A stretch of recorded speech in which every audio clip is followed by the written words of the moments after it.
दोस्तों वो कहते हैं ना, दुश्मन को अपना खेल खेलने दो। तुम तो बस सही मौके का इंतजार करो और उसी मौके पर दुश्मन का काम तमाम करो, जिससे कि तुम उसको उसी की चाल में मात देख सको। कुछ ऐसा ही आज भारत के प्रधानमंत्री नरेंद्र मोदी जी ने कर दिखाया है, जिससे कि चीन सोचने को मजबूर हो गया है कि अगर हमने भारत के साथ ऊंच नीच कर दी तो इसके हाथ में तो हमारी गर्दन है, कहीं ये वो ना दबा दे। कुछ ऐसा ही हाल चीन के साथ हो चुका है और अब तो चीन की दुखती रग ही भारत के हाथ में है, तो भले चीन क्या करे। वेलकम फ्रेंड्स, स्वागत है आपका न्यूज़पेपर अड्डा में, जहां आपको मिलती है खबरें मगर विस्तार से। दोस्तों, अगर आप इसी तरह हमसे देश और दुनिया की खबरों के लिए जुड़े रहना चाहते हैं तो आप हमें हमारी वेबसाइट पर भी फॉलो कर सकते हैं, जिसका लिंक मैं डिस्क्रिप्शन में जरूर दे दूंगा। दरअसल दोस्तों हुआ ये कि चीन का दिल जो कि ताइवान है, जिससे वो किसी भी हालत में कब्जा चाहता है, इस पर भारत ने एक जोरदार गेम खेला है।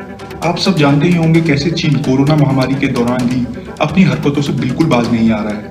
कुछ ना कुछ करके वो देश दुनिया का ध्यान अपनी तरफ से भटकाने की कोशिश में पूरी तरह लगा है। फिर चाहे कभी भारत की सीमा में अपने लड़ाके हेलीकॉप्टर से घुसना हो या फिर अपने सैनिकों को लद्दाख की सीमा में घुसाना हो, जिसका जवाब तो भारत फौज बेहद अच्छे तरीके से देती है और चीन के 11 सैनिकों को मुक्कों से बुरी तरह मार मार कर भेजती है, या फिर चीनी हेलीकॉप्टर का जवाब लड़ाकू विमान सुखोई MKI-30 उड़ाकर देती है।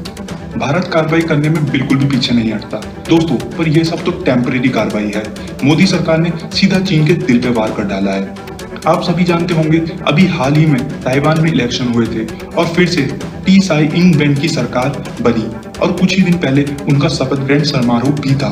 और इसी के साथ दोबारा शपथ लेते ही अमेरिका के विदेश मंत्री माइक पोम्पियो ने भी उनको बधाई दी, जिससे कि चीन बिलबिला उठा और इसी चक्कर में उसने एक बयान भी जारी कर बोला कि ये एक बहुत ही खतरनाक साजिश है और चीन इसका जवाब बिल्कुल जाहिर तौर पर देगा।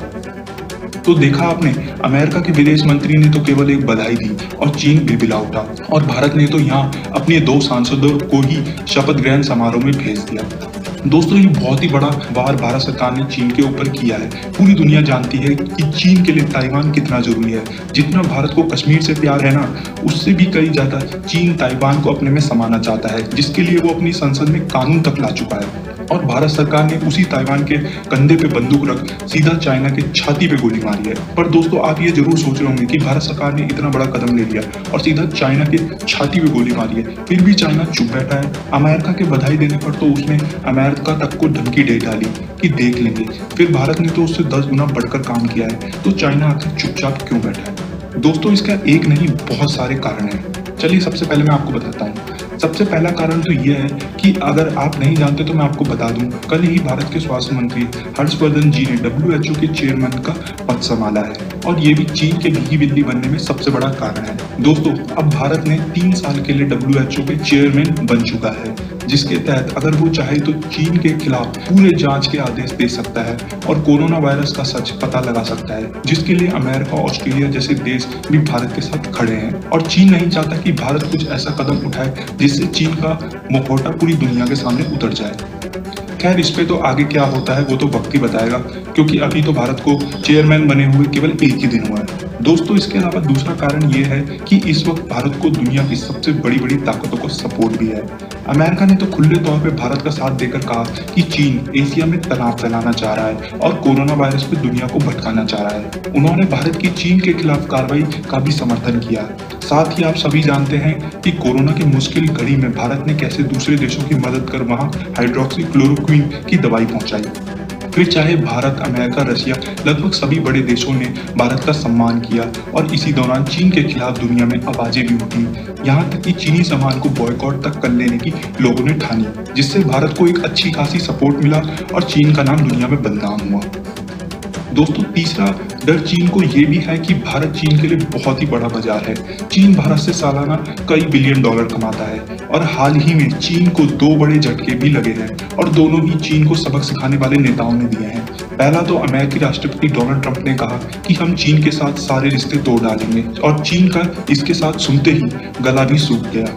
दोस्तों, मैं आपको बताता हूँ, अगर चीन दुनिया में सबसे ज्यादा कहीं से कमाता है ना, तो वो अमेरिका है। इसी के कारण आज चीन अपने पैरों पर खड़ा है।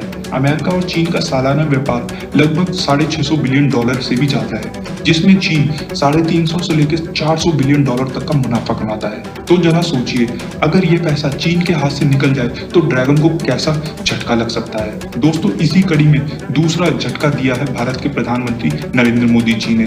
मोदी जी ने देश में स्वदेशी अपनाओ का नारा दिया है और इसी पर जोर भी दिया है, जिससे चीन की कमर बिल्कुल बेहद तौर पे टूट भी सकती है। अगर आपको नहीं पता तो मैं आपको बता दूं, अमेरिका के बाद अगर चीन सबसे ज्यादा किसी से कमाता है तो वो भारत है। चीन को कारोबार भारत में बहुत ही बड़ा है, फिर चाहे बच्चों के खिलौने से लेकर हो या फिर बड़ों के फोन और लैपटॉप तक। चीन और भारत का जो सालाना कारोबार है वो $120 बिलियन से भी ऊपर का है। और साथ ही इसी कड़ी में ऑस्ट्रेलिया भी चीन के सामान को बॉयकॉट करने में जुटा है। तो आप सब सोच ही सकते हैं, अगर चीन का सामान कोई दुनिया में नहीं खरीदेगा तो चीन के पास पैसा कहाँ से आएगा, वो अपना पेट कैसे पालेगा। ये सब आज जो चीन फन उठाए खड़ा होता है तो सबसे बड़ी वजह उसका दुनिया को सामान बेचना है, चीनी सामान पे डिपेंड होना है। अगर यही बंद हो जाएगा तो चीन तो बिल्कुल बेहद तौर पे बर्बाद भी हो जाएगा। और इन्हीं कुछ कारण से चीन आज भारत की कार्रवाई के बाद भी ऐसे भीगी बिल्ली की तरह बैठा है। तो दोस्तों, इसी के साथ आज की वीडियो यहीं समाप्त करते हैं। और अगर आपको आज की वीडियो अच्छा लगे हो तो प्लीज लाइक और सब्सक्राइब कर बेल आइकन जरूर दबाएं। साथ ही हमें कमेंट कर जरूर बताएं कि चीन को कैसे सबक सिखाया जा सकता है।